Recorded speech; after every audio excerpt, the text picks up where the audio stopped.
Olá,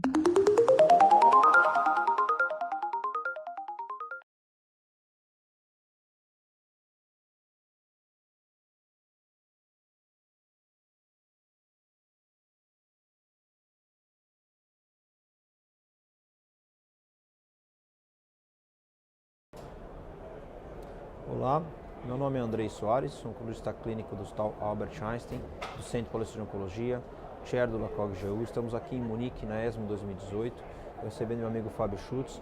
Fábio, que é coordenador da Oncologia Clínica do Hospital Beneficência Portuguesa, oncologista clínico da BP Mirante, também participa com a gente muito ativamente no grupo do LACOG Geniturinário.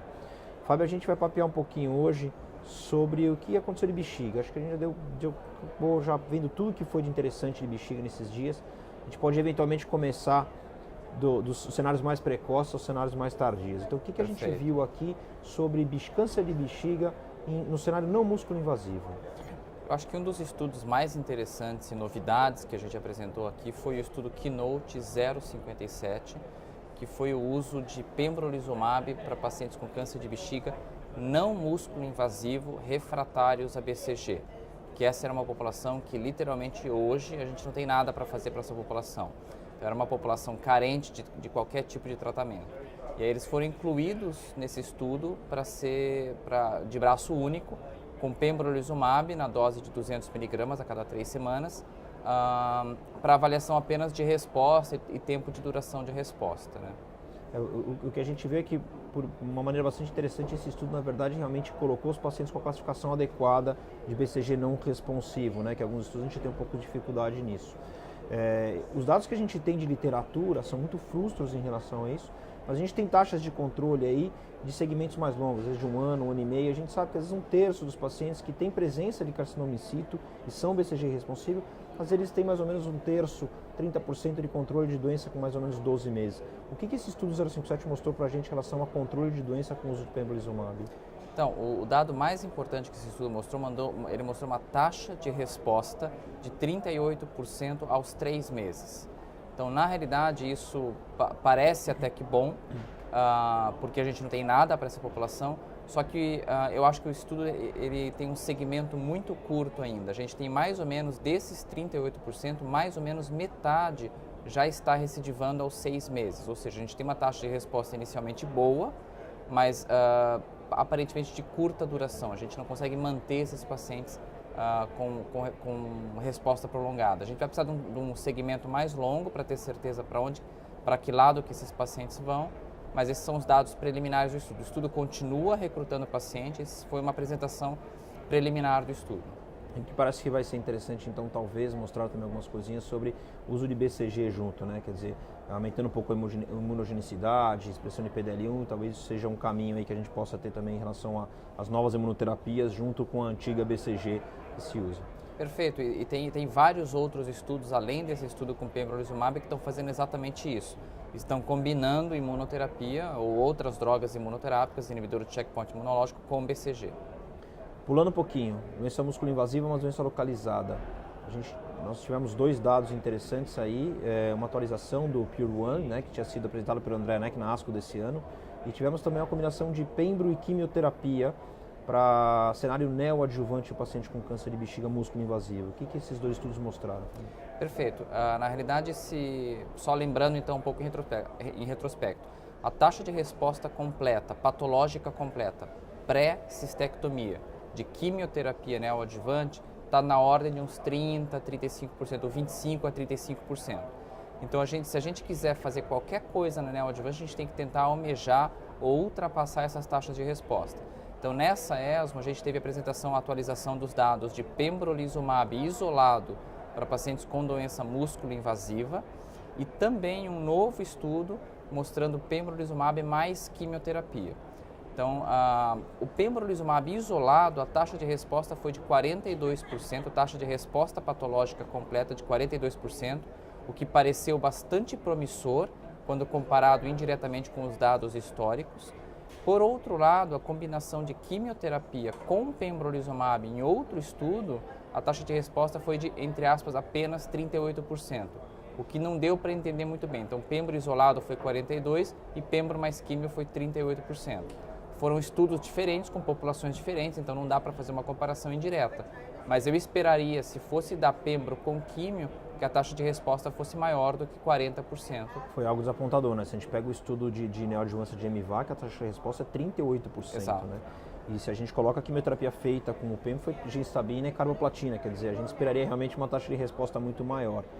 É importante só colocar que no estudo de pembrolizumab isolado, 3/4 dos pacientes eram pacientes que eram elegíveis à quimioterapia com cisplatina, né? É verdade. Então, se a gente fizer uma comparação, por exemplo, ao estudo Abacus, que é o estudo que fez, é um desenho muito semelhante em termos de intervenção, com atezolizumab, apresentado na ASCO desse ano, de maneira neoadjuvante, a taxa de resposta foi algo menor, foi em torno de 29% no estudo Abacus. A gente tem algumas pequenas diferenças, quer dizer, não sei o quanto isso impacta ou não, mas no Abacus os pacientes receberam somente 2 doses de atezolizumab, enquanto no estudo do André Neck eles receberam 3 doses de pembrolizumab.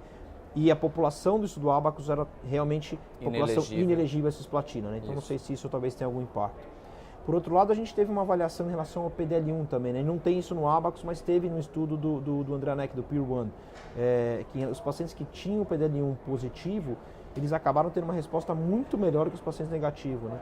A taxa de resposta patológica completa subiu para 54% isso. Nessa população de PDL1 positivo. Então, talvez a gente vai selecionar esses pacientes ou não com PDL1. Eu acho que, frente a todos esses resultados que a gente tem visto, eu acho que esses inibidores de checkpoint imunológico, eles estão encontrando um novo espaço. Acho que o uso deles na neoadjuvância ou até na adjuvância vai acabar entrando. Tem vários outros estudos também avaliando, inclusive, a adjuvância com a atezolizumab, que é o Invigor 010, entre outros. Pembrolizumab também está sendo avaliado, nivolumab e assim por diante. Então, eu acho que essas medicações vão acabar entrando, mas eu acho que nesse momento ainda é muito cedo para a gente indicar de rotina essas medicações nesse cenário.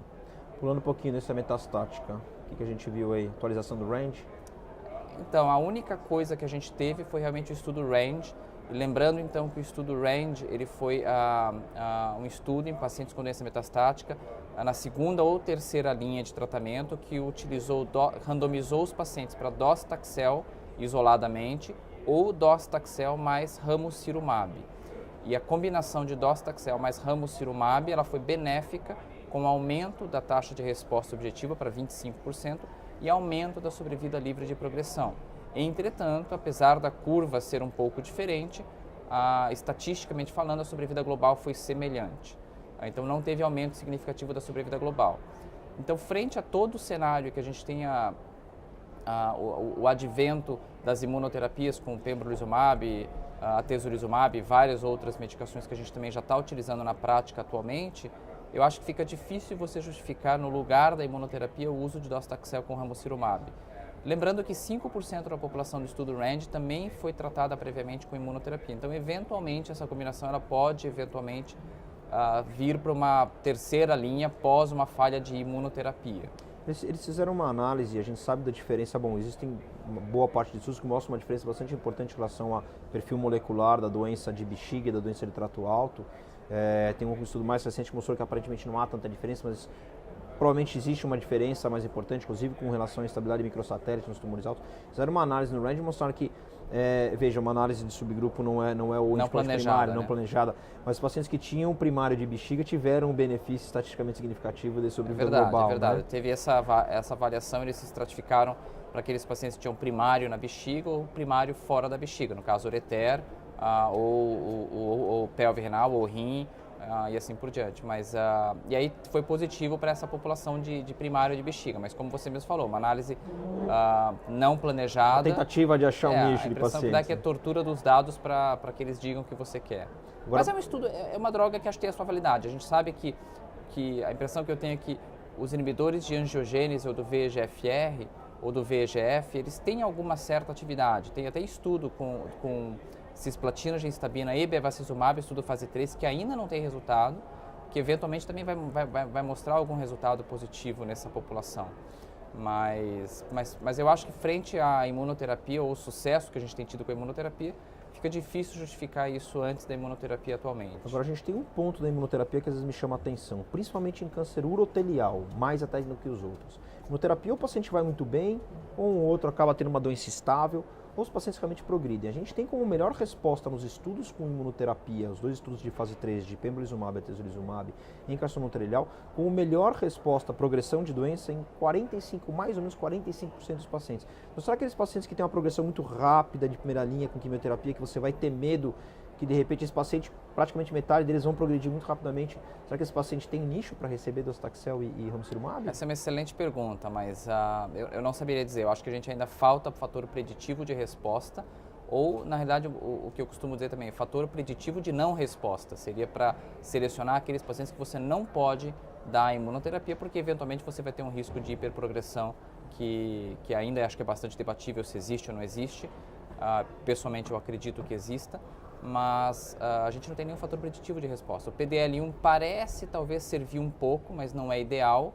Eventualmente você teria maior entusiasmo para usar esse esquema, talvez para aqueles pacientes que têm PDL1 muito baixo ou zero. TMB talvez. TMB talvez. E para aqueles pacientes que têm um PDL1 muito alto, quer seja na primeira ou na segunda linha, inelegível a cisplatina ou não inelegível a cisplatina, mas eu diria pós-quimioterapia, que é a minha preferência, eventualmente para PDL1 baixo talvez fosse uma preferência, mas eu acho que a gente ainda não tem também tanto dado para poder justificar isso daí. E não podemos esquecer que vai ter erdafitinib nos pacientes, 30% dos pacientes mutados, né, ou com alguma perturbação da FGFR, então acho que a gente vai aprender muita coisa. Tem o enfortumab vedotin. Tem o enfortumab vedotin também, que é outra droga, as taxas de resposta de 40%, pacientes politratados. Mesmo pós-imunoterapia. Metástase hepática, né.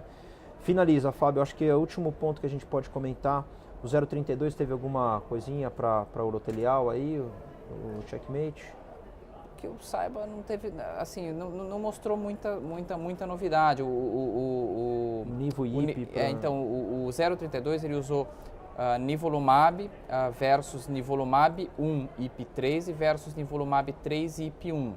E na combinação de nivo 1 IP3, que é uma combinação que é o contrário do rim, só para deixar claro, foi a melhor combinação para bexiga, para urothelial metastático, e melhor do que a combinação de nivo 3 e IP1.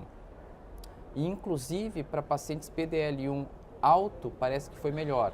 O que foi até contrário com outras doenças que a gente vê, que o ipilimumab ele parece contrabalançar uma maior resposta em quem é PDL1 baixo. Aumentando uma imunogenicidade. Exato. Algo assim. Então, mas de qualquer forma, o melhor braço desse estudo acabou sendo o braço nivo 3, nivo 1 IP3, que foi o melhor braço e é o que está sendo levado para a fase 3 nessa população, que é o Checkmate 901, que está começando o recrutamento atualmente. Finalizando, o que muda quarta-feira no consultório em câncer urotelial para você? Acho que por enquanto nada. Tá ótimo. Não muda nada não. Tá bom. Obrigado, Fábio. Espero você mais uma vez para a gente conversar aí. Obrigado, André. É um prazer estar com vocês.